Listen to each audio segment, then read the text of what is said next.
स्थापकाय च धर्मस्य सर्वधर्मस्वरूपिणे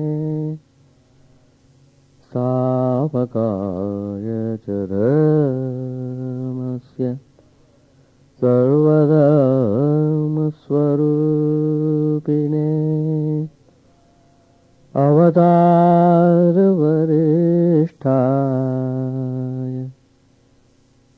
Ramakrishnaya te namah. Asato ma sadgamaya tamaso ma jyotirgamaya asato ma sadgamaya tamaso ma jyotirgamaya Satyormamritangamaya. Om Shanti Shanti Shanti. Let us offer our salutations to Sri Ramakrishna, the embodiment of all religions, the Supreme God incarnate,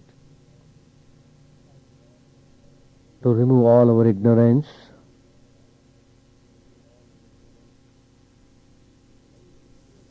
to distinguish between what is real and what is not real, to conquer death, to realize our true self, our immortal nature,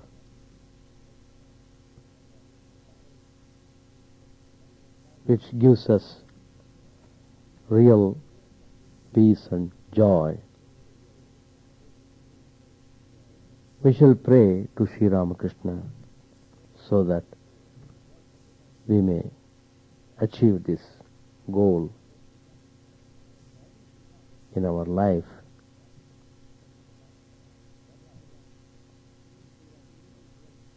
Sri Ramakrishna has many times said that the life which you have got, use it for spiritual practices. Don't waste the life which is so precious, indulging in all sorts of various worldly ways, thereby distracting yourself from the truth, getting into more and more suffering and worries and tensions. So, incarnations come, holy saints and sages, they come out of their infinite compassion to show the ways to the suffering man.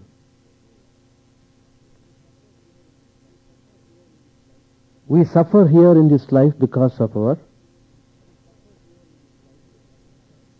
wrong way of living the life. If our life is spiritually oriented, then even the suffering turns out to be good. You won't feel the bitterness of suffering. On the other hand, you feel more strengthened in our pursuit to reach the goal. Sri Ramakrishna has shown through his own life that how much it is very important to concentrate upon the practices. The life is meant for doing practices, not for anything else.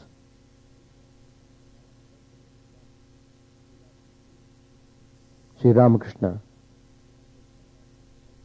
visited Pandit Shashadhar, a great Pandit, a great scholar of that time, a very sincere and honest man.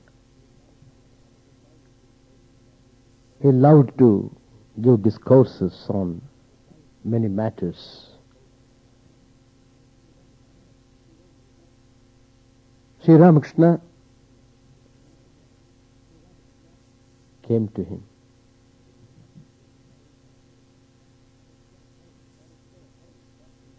You must know how fortunate Pandit Shashadhar was. In a way, the Pandit Shashadhar has attracted Sri Ramakrishna towards him. That means if a person is ready and qualified, God runs after him. Sri Ramakrishna came to him out of his infinite love. He was firmly convinced about the nature and character of the person.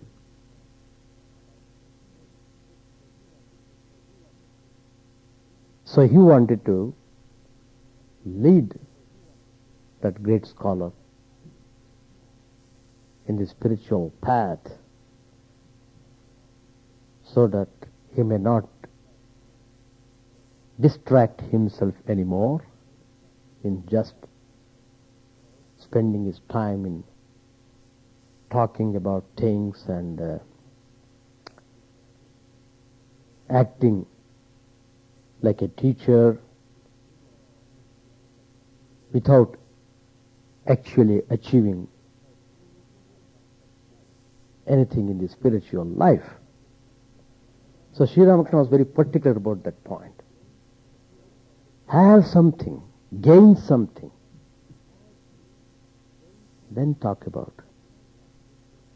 Enough of your talk. Do you think your talks have any effect upon the people who hear you? Sri Ramakrishna makes this remark. It won't change the ways of the worldly people. Whatever you have told, it will not have any effect upon those people. So, Sri Ramakrishna is instructing him in a way to gain strength, become spiritually strong.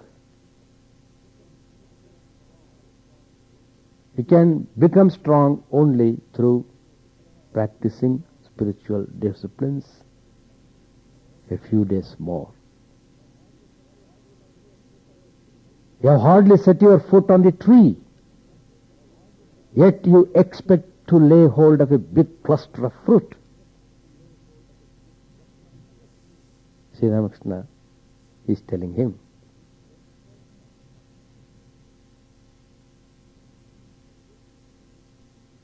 So,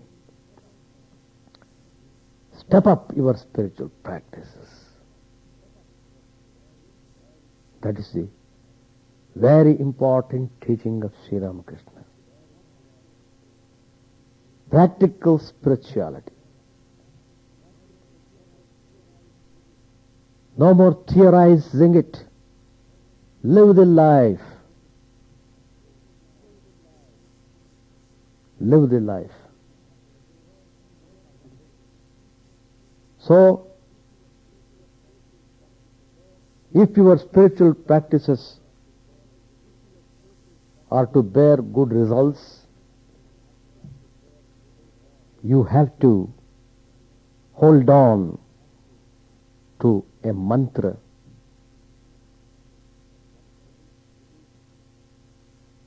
It is a mystical formula, you can say.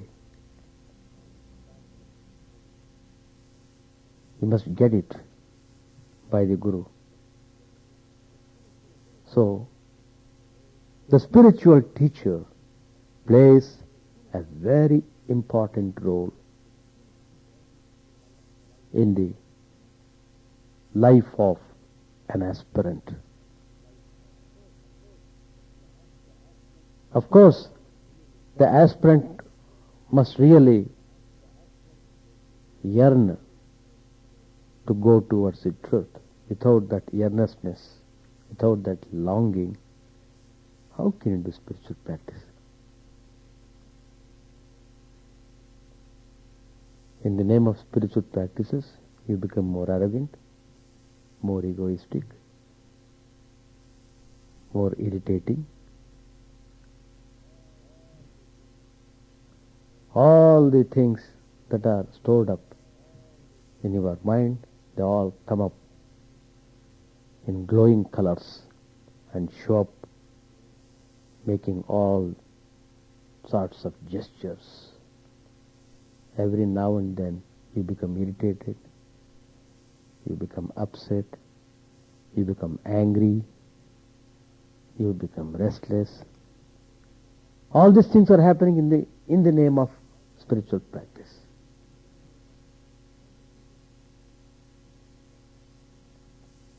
It should not happen that way. If it happens, immediately you have to take steps not to be drowned in those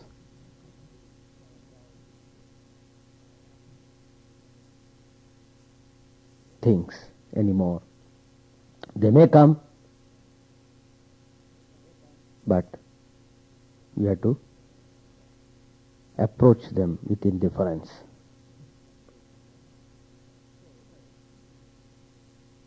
So,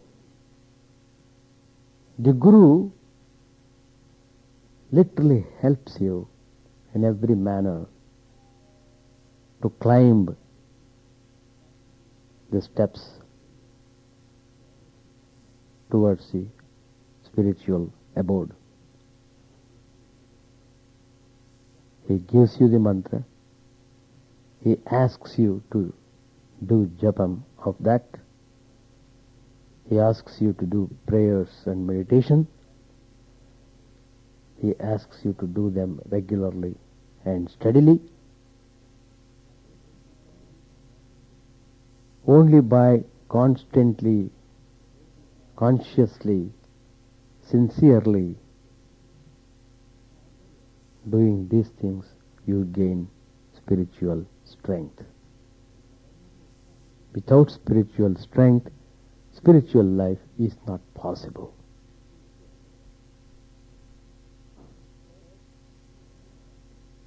So,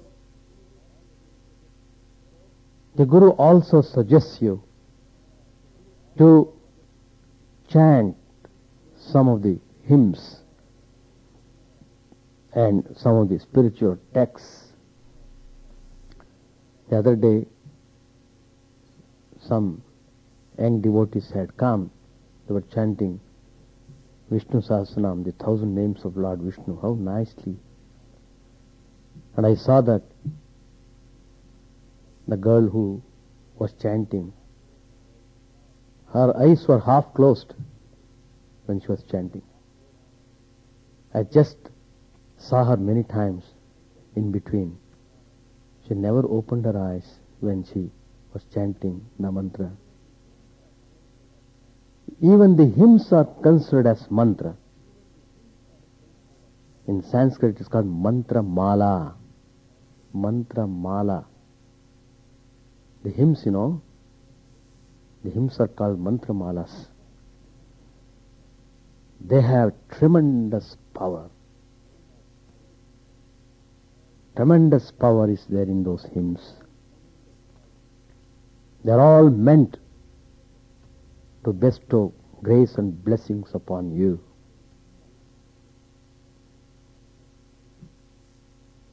Of course, you can chant those hymns every day, or you can do them periodically or on special occasions.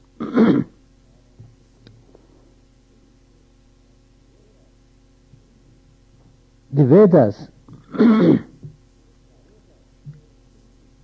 prescribe so many ways of spiritual practices so that the aspirants can come closer to God.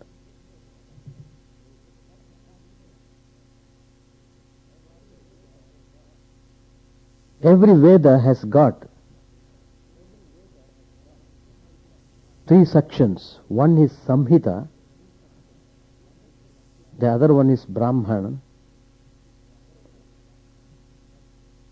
the other one is Jnanakanda. The Samhita portion, the first section of every Veda, 4 Vedas are 4. Each Veda has got Samhita portion.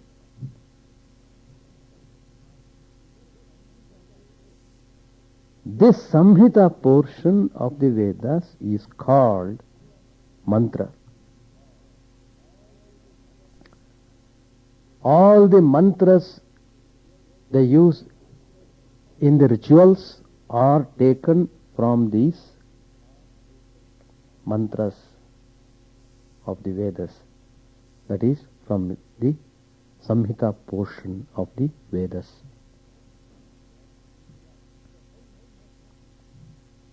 So how important it is to know the significance of the mantra.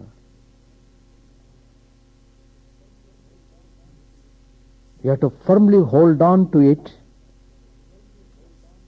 You will have tremendous result.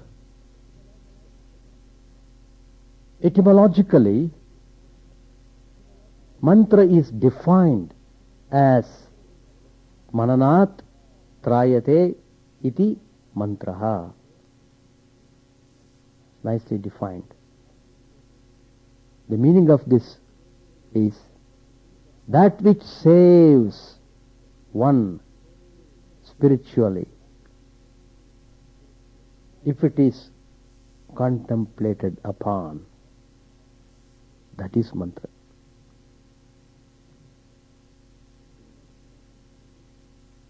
Intimate and intense contemplation on the meaning and significance of the mantra and the deity represented by it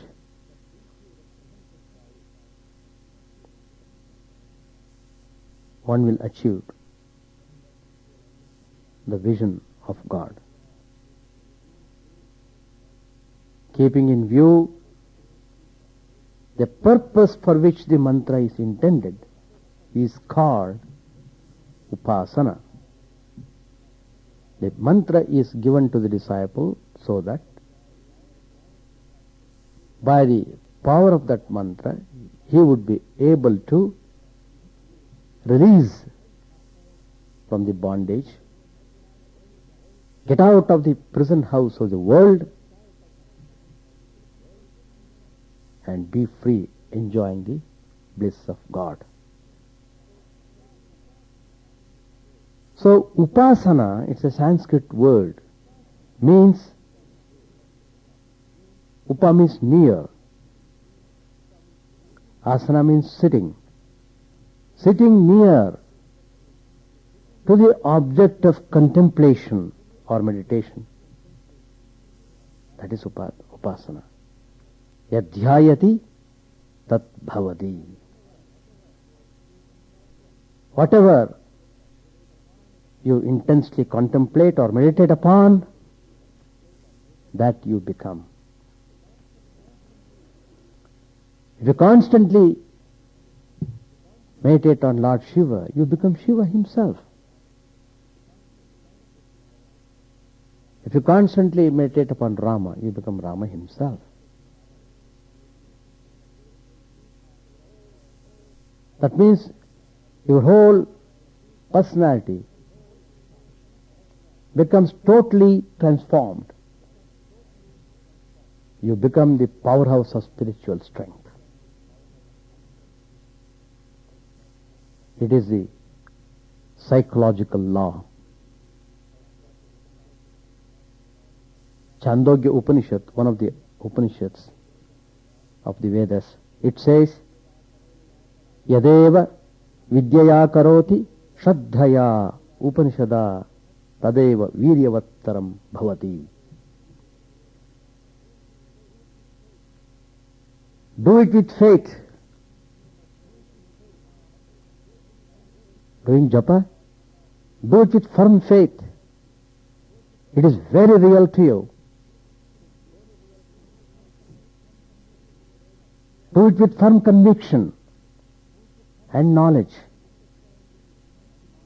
Understand its inner significance.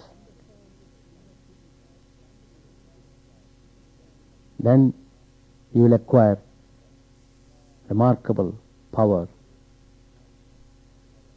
which is needed for you to reach the abode of God. The Gita also says, Yo yat shraddhaha sa eva saha. As one's shraddha is, so he becomes.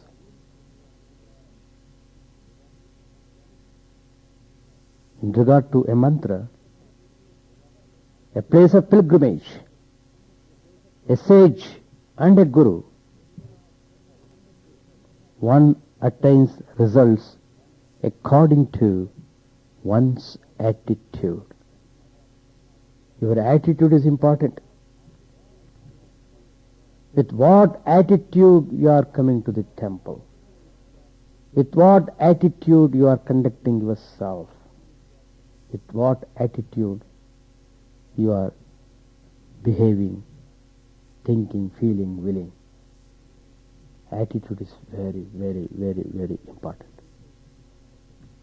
Maintain that wonderful spiritual attitude from the beginning of the day to the end of the day. You have to maintain that attitude. That means what? You have to be watchful, so that your attitude is not destroyed. So in order to maintain that attitude, the spiritual instruction is always keep doing japa mentally. Doing japa mentally, that maintains your attitude. The mantra is your everything. You are doing everything for the sake of realizing the truth. Never forget the goal. So, japa of a mantra, it consists in the repetition with nishtha, means earnestness. You must do it with shraddha, tremendous faith, and vishwasa, firm conviction. Keeping in mind its meaning and spiritual significance. Tad japaha tadartha bhavam. Tad japaha tadartha bhavanam. Patanjali Yoga Sutra says, always do japam of the mantra. At the same time, be aware of the great meaning of the mantra.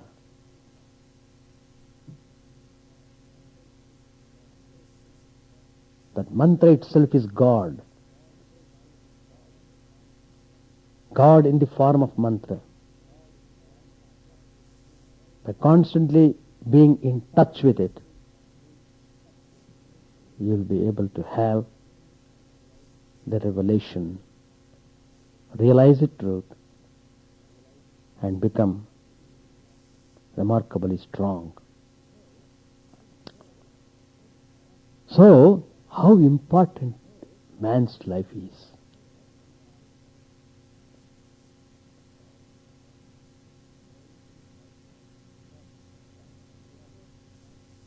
In fact, man's creation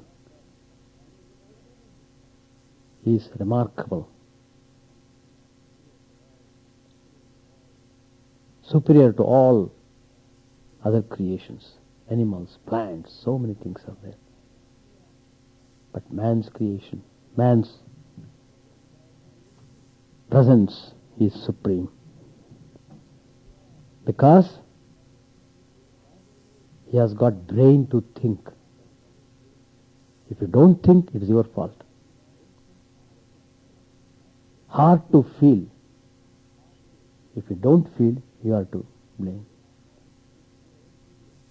And conscience to will. In other words, if you develop this mind, the developed mind consists of thinking, feeling and willing, all for the sake of discovering truth. Not to use them in all trash things of this world. He thinks to search for truth. He feels in search of beauty and wills for goodness and morality. These being inseparable and interdependent,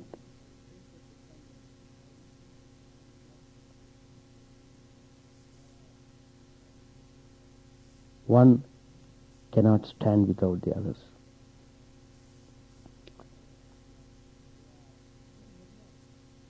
So, man's search for truth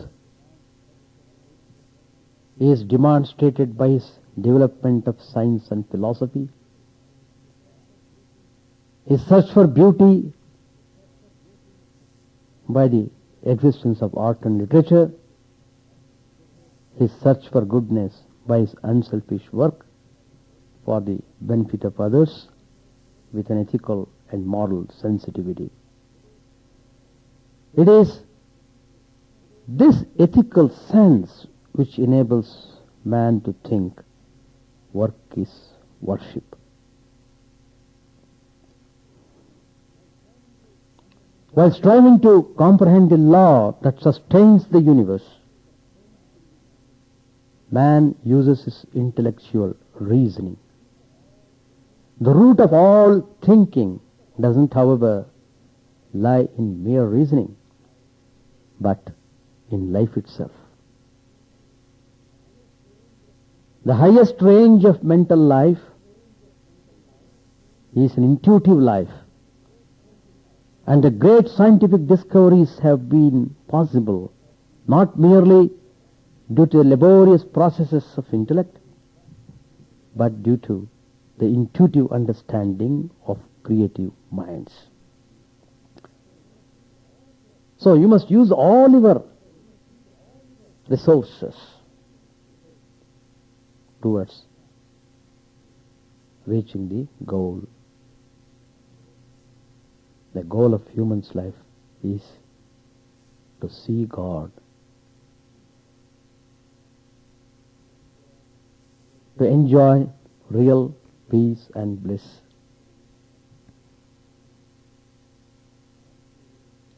Once you realize God, you will see the whole thing is joyful. Your whole outlook changes. You love everything, you enjoy everything. You dislike nothing, you hate nothing. That's the indication of your seeing God. You don't have to ask, have you seen God like that? You don't have to ask that question. If you see a person who loves everyone,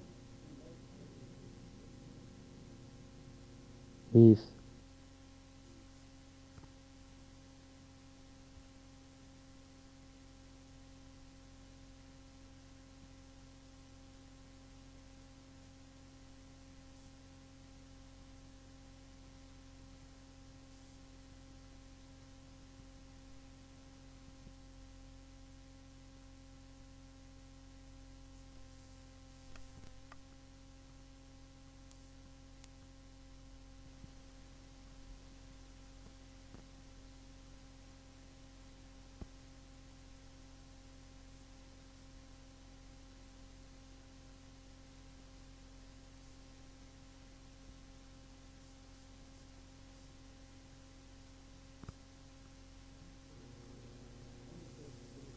undertake spiritual practices with all earnestness. Life is meant for your spiritual development. All your faculties must be cultivated properly so that you can have that spiritual strength. Only becoming spiritually strong, you will be able to cross the ocean of this world. In other words, you will be free from bondage. That means you will no more suffer. Suffering means nothing to you. All same. You will not be able to distinguish between suffering and otherwise. Everything looks same. Sukha dukkhe same krutva labha labho jaya jayo. Lord Krishna says in the Gita. You will get into a state of equanimity.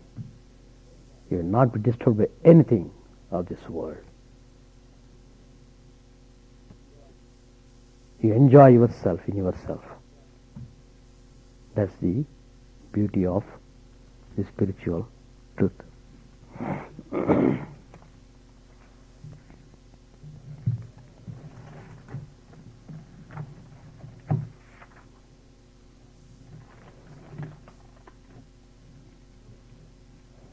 Page 467.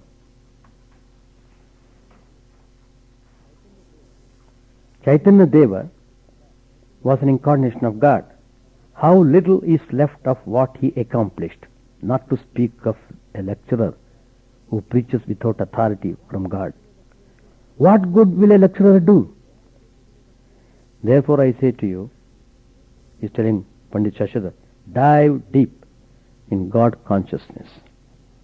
Saying this, the master began to sing in an ecstasy of love for God. Dive deep, O mind, dive deep in the ocean of God's beauty.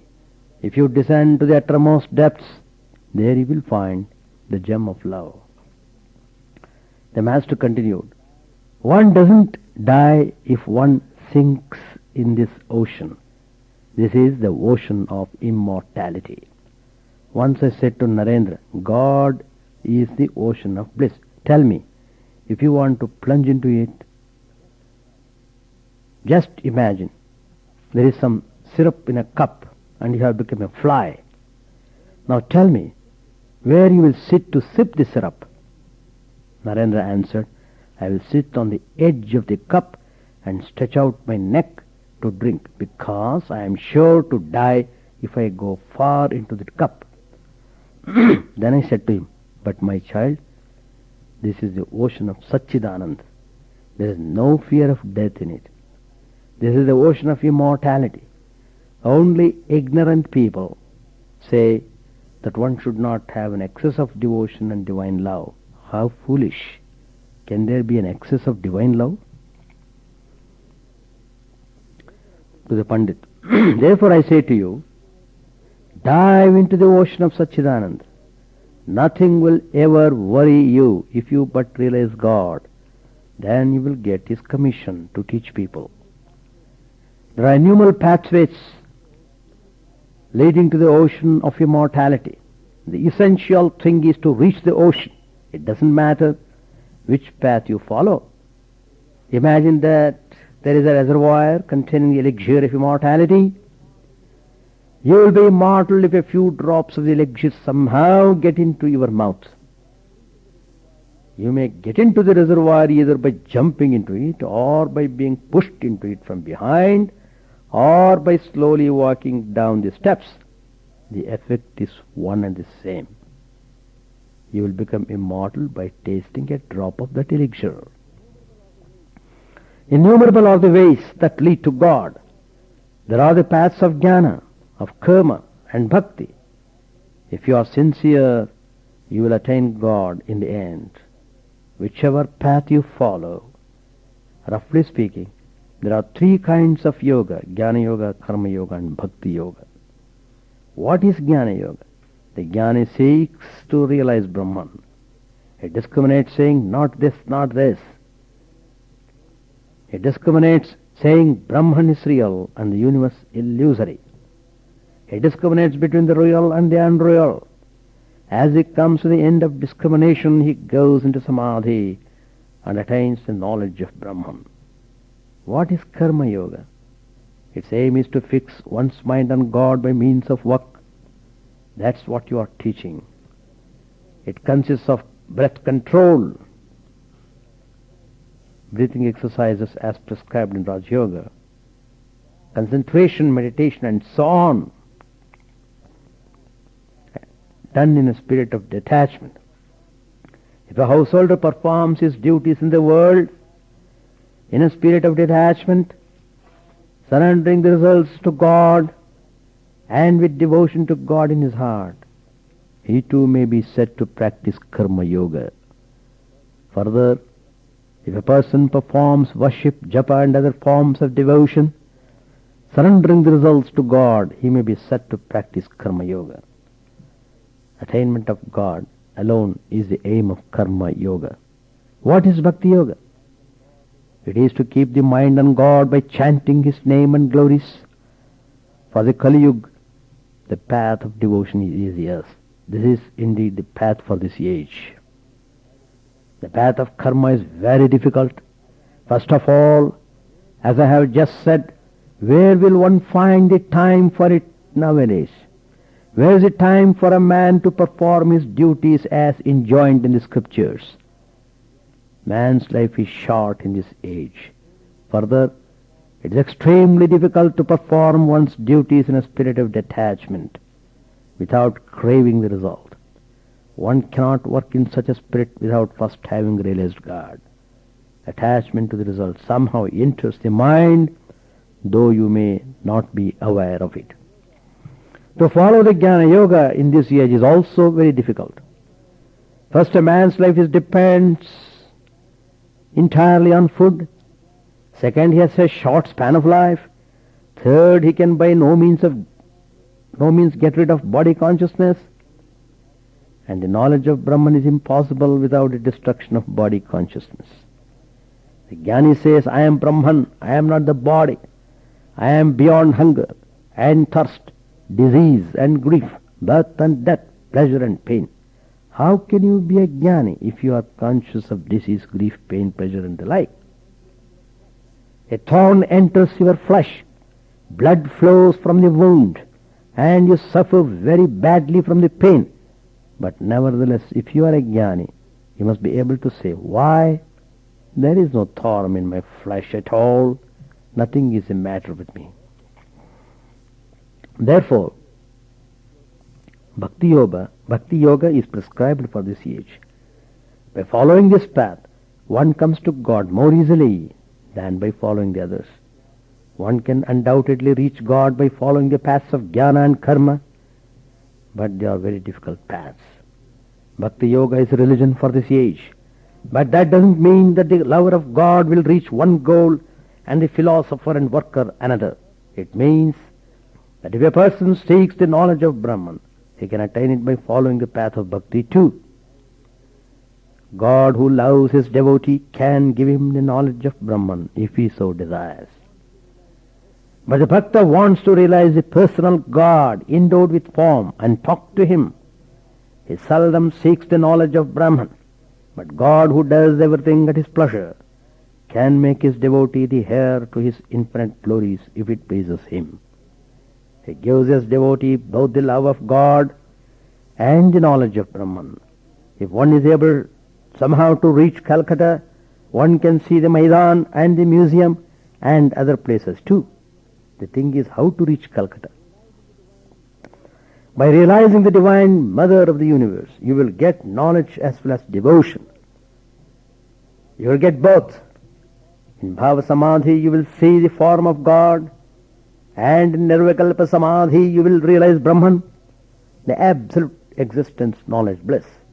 In Nirvikalpa Samadhi, ego, name and form do not exist.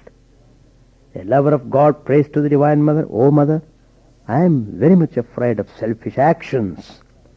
Actions have desires behind them, and if I perform them, I shall have to reap their fruit.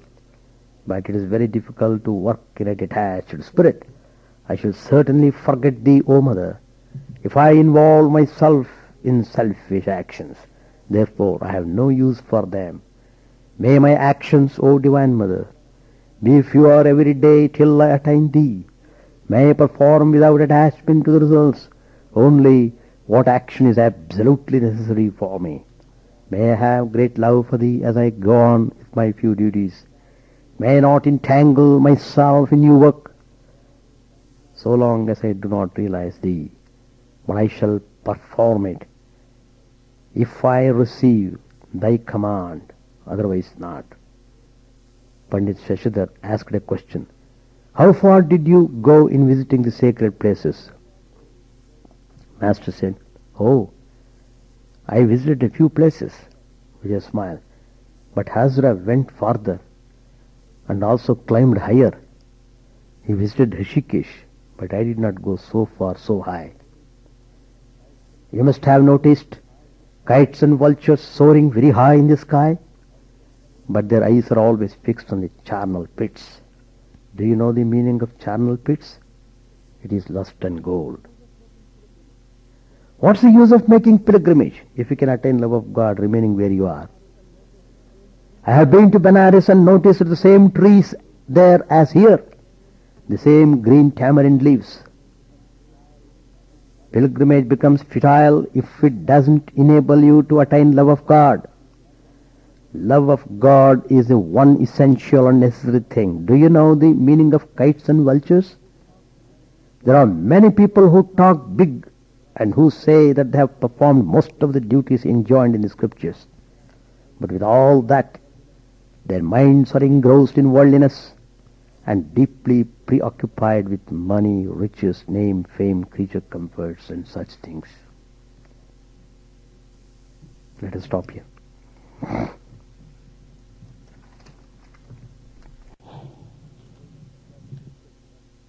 So you must acquire spiritual strength to fight the worldly ways. Without strength, how can you fight? You will collapse. Acquire the spiritual strength. Don't give attention to anything else. In order to become a good wrestler, first you will go to gymnastics and spends most of his valuable time in just building up his body. When he becomes sufficiently strong and confident, then only he goes and fights with the others. Then only he became a good wrestler. But how did he become good wrestler? by cultivating, by going to gymnastics every day regularly and giving all his attention to the practice, to the building up the body. What all the things required he performs, then he becomes a good wrestler. In the same way, if you have to fight these worldly things or worldly distractions, you have to become spiritually strong. That's what Sri Ramakrishna said. Without acquiring spiritual strength, don't pose yourself as a great teacher and go on lecturing here and there. Who cares for your lectures? Who cares for your talks?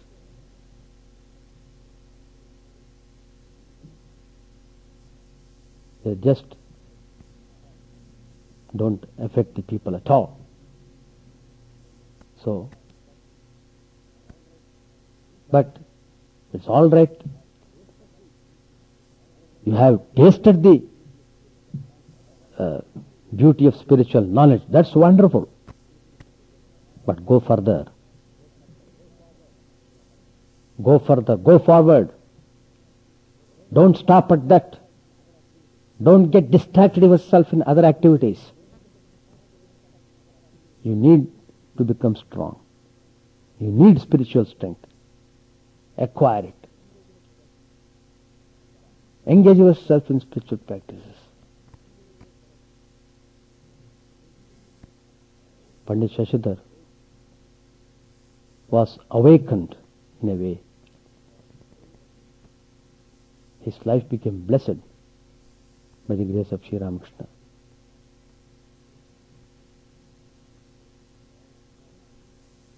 So we should all acquire spiritual strength. We will try, honestly. Then God himself will come. Just as Sri Ramakrishna went to Pandit Shashidhar, he did not know Sri Ramakrishna. But Sri Ramakrishna went to him. That is the way. The mother comes to the child, even though the child is sitting somewhere. I want to see my child. Where it is? It comes. The attraction of the child is so intense, mother cannot tolerate anymore. She simply runs to see the child. The same way, if you develop your spiritual qualities, if you become spiritually good recipient, then God runs to you. That means God's power will be your power. Your power is nothing but God's power. You feel that.